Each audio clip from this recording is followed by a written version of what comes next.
ने जो देखा है, जो जनसैलाब देखा है, जो जन समूह देखा है, सारे मत मजहब के बंधन टूट चुके हैं। लोग सड़क पे उतर गए हैं। लोग तो यहाँ तक कहते हैं कि पवन जी हमारे पास आए नहीं आए। मैं तो कुछ ऐसे लोगों से कल मिला जो कहते थे संतोष बाबू भेजने की जरूरत नहीं है पवन जी को जिस दिन लाइएगा जब हमारे ग्राम सभा पंचायत स्तर का बूथ जीत करके हम लोग दिखाएंगे, उस दिन आदरणीय पवन जी को हमारे पास लेकर के आइएगा। तो हमारा भी फर्ज बनता है मेरे भाइयों, काराकाट की माताएं बने हमारे नौजवान साथी भी है, आपका भी नैतिक दायित्व बनता है। कल्पना कीजिएगा कि कितना दर्द और पीड़ा हुआ होगा, लेकिन कहीं न कहीं आपके मान सम्मान की लड़ाई 15 साल के जो नेता यहाँ आए आप अदला बदली का खेल खेलते रहे। कभी आरजेडी में चले गए, कभी बीजेपी में चले गए, कभी नीतीश के पार्टी में चले गए। विकास उनका कोई एजेंडा नहीं है। कल मैं नेताजी का भाषण सुन रहा था यूट्यूब पे, नेताजी कह रहे हैं कि गलती हो गई है 5 साल गलती हो गई है, 10 साल आप दूसरे को दिए हैं, इस बार माफ कर दीजिए, अगली बार से कोई गलती नहीं करूंगा। बिल्कुल सही कहा नेताजी, लेकिन जो शब्द का इस्तेमाल आप कर रहे हैं, जो भाषा आप बोल रहे हैं, काश 5 साल में एक बार भी महान जनता को, काराकाट के लोगों के साथ बैठ करके विकास पे चर्चा कर लिया होता, पानी पुल के भ्रष्टाचार की चर्चा कर लिया होता, डालमिया की फैक्ट्री की चर्चा कर लिया होता, यहाँ के लघु उद्योग की चर्चा कर लिया होता, नवीनगर में से लेकर के और काराकाट का जो 6 विधानसभा है, कहीं एक ऐसा काम कर दिया होता जिससे यहाँ के नौजवानों को रोजगार मिल गया होता। न रोजगार का चिंता किया आपने, न अस्पताल का चिंता किया आपने, न कॉलेज का चिंता किया आपने, काराकाट को भ्रष्टाचार में ढकने का काम किया है। लेकिन आपको मैं एक चीज जरूर बताऊंगा नेताजी, आदरणीय पवन जी आपके सामने चुनाव लड़ रहे हैं। हमारी लड़ाई आपसे नहीं है, हमारी लड़ाई राजा राम जी से नहीं है, हमारी लड़ाई किसी पार्टी से नहीं है। हम शुरू से कहते आए हैं और आज भी कहते हैं, हमारी लड़ाई काराकाट के विकास के लिए है। काराकाट में अच्छा अस्पताल हो उसके लिए है, केंद्रीय विद्यालय हो उसके लिए है, यहाँ रोड अच्छा बने उसके लिए है। आजादी के बाद जहाँ देश आज तरक्की कर रहा है, लेकिन हमारे काराकाट की महान जनता 15 साल आप लोग ने उस नेताओं को दिया है। और मैं आपसे निवेदन करूंगा कि 5 साल अपने भाई और बेटे को दे करके देखिएगा। निश्चित तौर पे जो पवन जी कहते हैं वो करते हैं, ये सबको मालूम है। और यही वजह है कि लोकसभा के चुनाव में लोग हिम्मत नहीं जुटाते हैं निर्दलीय चुनाव लड़ने का, लेकिन पवन जी को विश्वास था अपनी माताओं बहनों पे और विश्वास था काराकाट की जनता पे। पवन जी ने फैसला किया, हम सबके साथ मिले और तय किया इन्होंने कि निर्दलीय चुनाव लड़ूंगा, किसी पार्टी दल से नहीं लड़ूंगा। सारे समाज के लोग विकास को मुद्दा बना करके चुनाव लड़ेंगे, एक साथ नौजवान साथी काराकाट की महान जनता के साथ विकास के लिए लड़ाई लड़ेंगे और निश्चित तौर पे भारी मतों से जीतने जा रहे हैं आदरणीय पवन सिंह। इसमें किसी को कोई संदेह नहीं होना चाहिए। और निश्चित तौर पे आप लोगों की भूमिका होते हैं, वोट परसेंटेज कम होता जा रहा है। वोट जब कम पड़ेगा तो कहीं न कहीं हम लोगों को दिक्कत का सामना करना पड़ेगा, इसलिए आपकी भूमिका अहम है। हमसे साधन लीजिए, संसाधन लीजिए, जो चाहिए वो लीजिए, लेकिन अपने घर से निकलिए और मतदान करिए और दूसरों को भी मतदान करने के लिए जागरूक करिए। पवन जी का एजेंडा बड़ा साफ है, हम किसी माँ बहनों की आंखों में आंसू नहीं आने देंगे। किसी बेटी को हम लोग अगर कहीं गरीब है, उसकी शादी में कोई अड़चन आती है, हम उसके लिए खड़ा है। बड़ा संकल्पित होकर पवन जी आए हैं। कल एक बड़ा ऐलान किया पवन जी ने, यह एक राष्ट्रभक्ति कर सकता है। राष्ट्रीय नेतृत्व जिसके शरीर में राष्ट्र हित के लिए खून दौड़ता हो, वही ये फैसला किया है। आदरणीय पवन जी ने कल फैसला किया कि मैं अपने लोकसभा क्षेत्र में अगर कोई जवान शहीद हो जाता है तो उसके बच्चे की पढ़ाई का खर्चा आदरणीय पवन सिंह उठाया है। पवन जी ने लोगों को बता करके किसी का मदद या सेवा नहीं किया है। आज आए हैं आपके सामने, हम भी दोनों हाथ फैला करके एक माँ के तरफ से और काराकाट की महान जनता से अपील करते हैं, धैर्य रखिएगा। 4 तारीख को बहुत बड़ी जीत होने जा रही है, इसलिए आज हाथ बैठा करके आदरणीय पवन जी के लिए, पवन जी की तरफ से आपको धन्यवाद ज्ञापित करते हुए इस आशा और विश्वास के साथ जब 4 तारीख को 1 तारीख को जब मतदान हो और 4 तारीख को जब रिजल्ट बने तो हमारी माताओं बहनों का सहयोग, सबसे बड़ा सहयोग के तौर पर काराकाट लोकसभा की जनता सड़कों पर जब नारा लगाएगी और दिल्ली तक आवाज जाएगी तो कहीं न कहीं बड़ा संदेश जाएगा, काराकाट से जाएगा।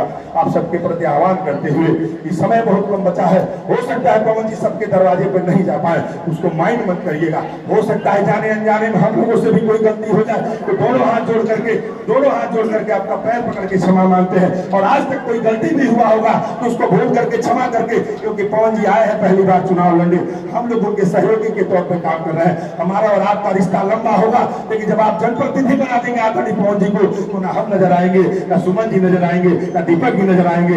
यहाँ बैठी जनता जो हमारे गार्जियन बैठे हैं वह पवन सिंह को अपना नेता और बेटा बना करके बीच में रखेंगे। मित्रों, एक माध्यम है आपसे बस निवेदन करने आए हैं पवन जी के बारे में और ज्यादा क्या कहूं, ये समय बताएगा कि 5 साल में आदरणीय पवन सिंह ने आपने अवसर दिया तो क्या करेंगे। मैं इसी सब शब्दों के साथ हमारे मंच में जो हमारे बड़े बुजुर्ग बैठे हैं आदरणीय पवन जी की तरफ से ढेर सारा प्रणाम करते हुए आप सभी को यह आह्वान करते हुए कि घर से निकलिए, आइए और जो भी साधन हो संसाधन हो एक साथ मिल करके चला जाए, काराकाट में टोली बना करके घूम के गाँव गाँव गली जा करके अपने भाई और बेटे पवन सिंह के लिए वोट मांगे ताकि मतदान पक्ष से पेटी में मतदान करना हो। 6 विधानसभा है, सब जगह प्रचार करना है आदरणीय पवन जी को, समय बड़ा कम बचा है, इसलिए कोई जाने अनजाने में गलती हो तो उसको क्षमा करिएगा और अपने बेटी और भाई पवन सिंह को इतना आशीर्वाद दीजिए कि आने वाले 4 तारीख को इतिहास के पन्नों में काराकाट का नाम दर्ज हो जाए। बहुत बहुत धन्यवाद। मैं चाहूंगा सीधे भी कार्यक्रम में आदरणीय पवन जी का, तो मैं चाहूंगा सीधे 2 शब्द बड़े का आशीर्वाद लेते हुए, और मैं अगर हम चाहेंगे कि आप लोग भी 2-2 शब्द अगर संबोधित करें तो बड़ा अच्छा लगेगा जी।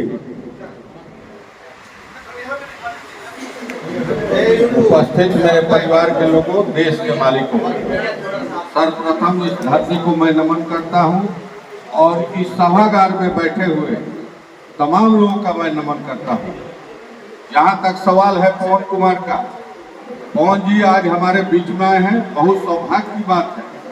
आप जानते हैं कि सब दल दलदल हो गया है, इसीलिए हमारे उम्मीदवार निर्दल के रूप में आपके बीच में आए हैं ताकि कोई भी दल का व्यक्ति सीधा इनके साथ जुड़ सके।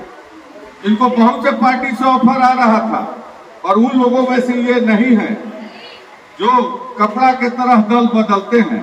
आप जानते हैं कि यहाँ के जो चुनाव लड़ रहे हैं वो पहले 14 में एनडीए से जीते थे और उन्होंने इस बीच 19 में जाकर चुनाव कहां से लड़े, गठबंधन से, और आज फिर कहां चले आए, जदयू में गए, फिर आ गए अपना दल बनाकर। तो जो कुत्ते के तरह दल बदलता है, जिसका कोई नीति सिद्धांत नहीं है, वो किस काम का। इसलिए मैं तमाम पार्टी के कार्यकर्ताओं को भी इसके माध्यम से आपसे कहना चाहूंगा कि आप उनको बताइए कि कार्यकर्ता होता है, वह किसी भी दल का हो, उसमें सेवा का भाव होता है और नेता लोग दल बदलते रहते हैं। लोग साथ देते हैं मगर छोड़ देते हैं, जगाते हैं विश्वास मगर तोड़ देते हैं। मैंने दुनिया में क्या क्या नहीं देखा मेरे भाइयों। ये राजनीतिक पार्टी के लोग कार्यकर्ताओं को रोशनी दिखा के आंखें फोड़ देते हैं। इसलिए हम तमाम भाइयों से कहेंगे कि आप उनको एक मैसेज दीजिए कि आपके बीच जो साथी आया है वह क्रांतिकारी साथी को आप हाथ को मजबूत कीजिए। और मैं इस बैठक के माध्यम से पवन जी एक चीज बताना चाहता हूँ, आज मेरे दिमाग में आया कि मैं आपको बता दूं। इस डेहरी में नगर परिषद है और नगर परिषद के तहत होल्डिंग टैक्स ली जाती है। यहाँ का रेट जो है पटना का रेट तय कर दिया है, जबकि यहाँ इंडस्ट्री शमशान बन चुका है। यहाँ कोई साधन नहीं है, हर हाथ को काम, हर खेत को पानी नहीं है, नौजवानों को काम नहीं है, किसानों को दाम नहीं है, महंगाई को लगाम नहीं है, झुग्गी झोपड़ियों में सेवा तमाम नहीं है। तो यहाँ का लड़ाई आप चुनाव जीतने के बाद और हर सभा में ये बोलिए कि डेहरी नगर परिषद के यहाँ के लोगों के साथ जो अन्याय हो रहा है। आज बगल में सासाराम है, आरा है, यहाँ पर हेडक्वार्टर औरंगाबाद है, वहाँ का रेट हम लोगों से डाउन है और हमारा रेट राजधानी से तुलना किया है, जिसके कारण जो यहाँ पर टैक्स वसूली हो रही है, पूरी ताकत झोंकने के बाद अभी तक 5% मजबूरी में लोग कामयाब हो पाए हैं, 95% टैक्स नहीं दे रहे हैं। तो ये लड़ाई आपको मैं सौंप रहा हूँ।